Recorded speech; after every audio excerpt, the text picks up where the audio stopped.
दोस्तों central government का notification है। जितनी भी वैकेंसीज इस नोटिफिकेशन में आया है सभी परमानेंट जॉब है। एंड गाइस आपकी जो जॉब पोस्टिंग रहेगी वह भी दिल्ली में रहेगी। इसमें अप्लाई करने के लिए all India candidate eligible apply करने के लिए। अब यहाँ पे जैसे लेबोरेटरी असिस्टेंट की 2 वैकेंसीज है, जूनियर असिस्टेंट की 4 वैकेंसीज है, लाइब्रेरी अटेंडेंट की 3 वैकेंसीज है, लेबोरेटरी अटेंडेंट की 7 वैकेंसीज है। ऐसे नंबर ऑफ वैकेंसीज यहाँ पे दिया गया है किस पोस्ट के लिए कितनी वैकेंसीज है।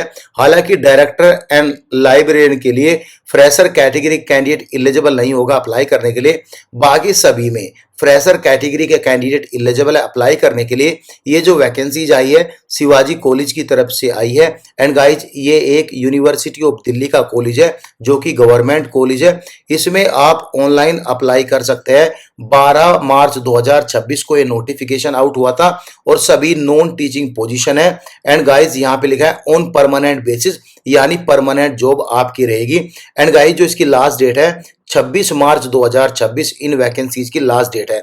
यहाँ पे ये सभी वैकेंसीज आपने देख लिया। एंड गाइज एज का क्राइटेरिया आपको बता देता हूँ। यहाँ पे जो हम सिर्फ सीरियल नंबर 3 से बात करेंगे क्योंकि हम इन 2 वैकेंसीज की बात ही नहीं करेंगे क्योंकि हायर क्वालिफिकेशन की वैकेंसीज है जो कि हमारे व्यूअर इतने हाईएस्ट क्वालिफाइड नहीं है। सो गाइज सीनियर असिस्टेंट की जो वैकेंसीज है उसमें 35 साल से नीचे आपकी एज होनी चाहिए। बाकी जितनी भी वैकेंसीज है सभी में 32 साल से नीचे आपकी उम्र होनी चाहिए। एंड गाइस लेबोरेटरी असिस्टेंट का डिपार्टमेंट आप यहां पे देख सकते हो, chemistry physics. And guys laboratory attendant का डिपार्टमेंट आप यहां पे देख सकते हो। हालांकि 12वीं पास से लेके ग्रेजुएशन पास आप है तो आप एलिजिबल अप्लाई करने के लिए। ये वैकेंसीज बिल्कुल अलग है क्योंकि यहाँ पे कुछ वेरियस डिपार्टमेंट दिए गए हैं उनके लिए ये वैकेंसीज रखा गया है। इंपोर्टेंट नोट में खास कुछ नहीं है, बताया गया है अगर candidate UR SC ST OBC और EWS के लिए अप्लाई करना चाहता है तो वह अप्लाई कर सकता है। और गाइज फी के बारे में यहाँ पे बताया गया है जनरल कैटेगरी के लिए 1000 रुपीज फी रखी गई है। OBC NCLO और EWS एंड वुमेन कैटेगरी के लिए 800 रुपए रखी गई है। ST SC PWBD कैटेगरी के लिए 600 रुपए फी रखी गई है। फी पे करने के बाद रिफंड नहीं होगा।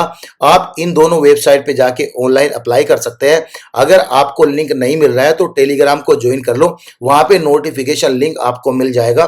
क्लिक करने के बाद 1 क्लिक में आप अप्लाई कर सकते हैं। अब यहाँ पे क्वालिफिकेशन पर बात करेंगे, एज क्राइटेरिया एंड बाकी अदर डिटेल पर हम डिस्कस करेंगे। दूसरी वीडियो सिलेबस पर आ जाएगी, आप चैनल को फॉलो करके रखो। जैसे कि बताया फर्स्ट वैकेंसीज के बारे में बात नहीं करूंगा और सेकंड वैकेंसीज के बारे में भी नहीं बात करूंगा।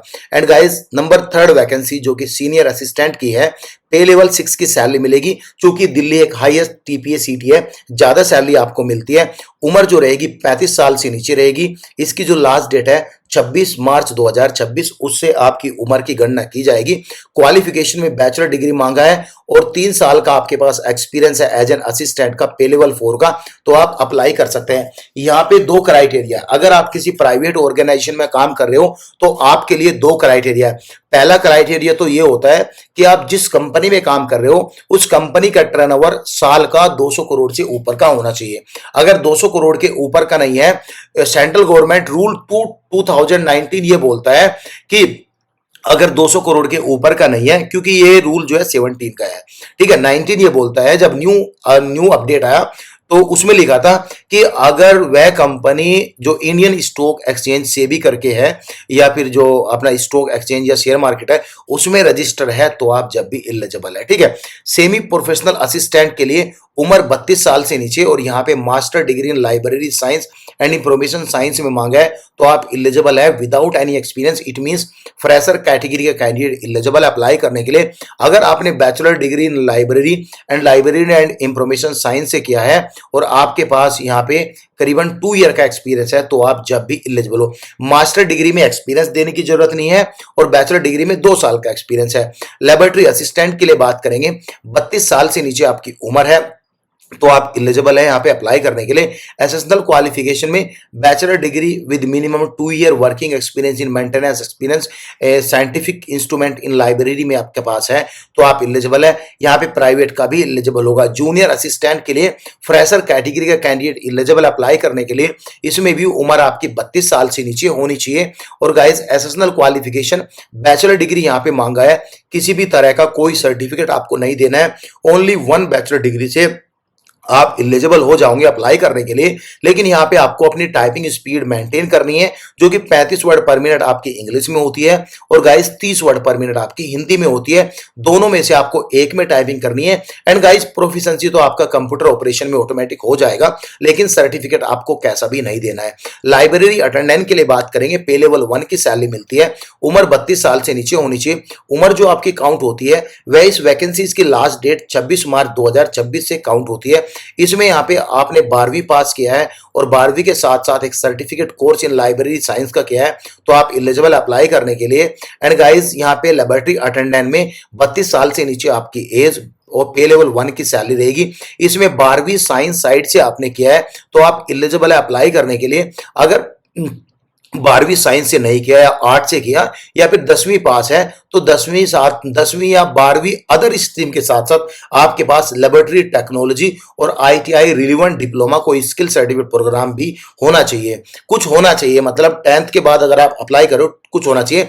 अगर आप 12th साइंस से किया है तो आपको किसी भी तरह का कोई एक्सपीरियंस एंड गाइस सर्टिफिकेट आपको नहीं देना है। जनरल कंडीशन में मैंने आपको फी के बारे में ऑलरेडी ऊपर बता दिया है। यहाँ पे लिखा है applicant applying for more than one post must apply separately and pay fee separately। यानी वह अप्लाई कर सकता है, फी भी और फॉर्म भी दोनों आपको यहाँ पे सेपरेटली यानी अलग अलग भरने हैं। तो यहाँ पे फी रिफंडेबल नहीं होगी।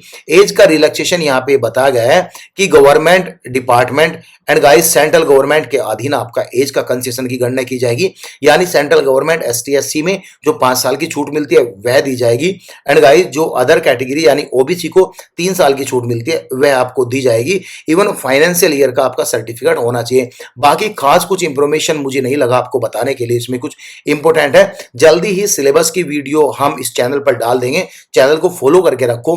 कुछ डाउट है तो आप कमेंट पिन कर सकते हो। Thank you so much guys.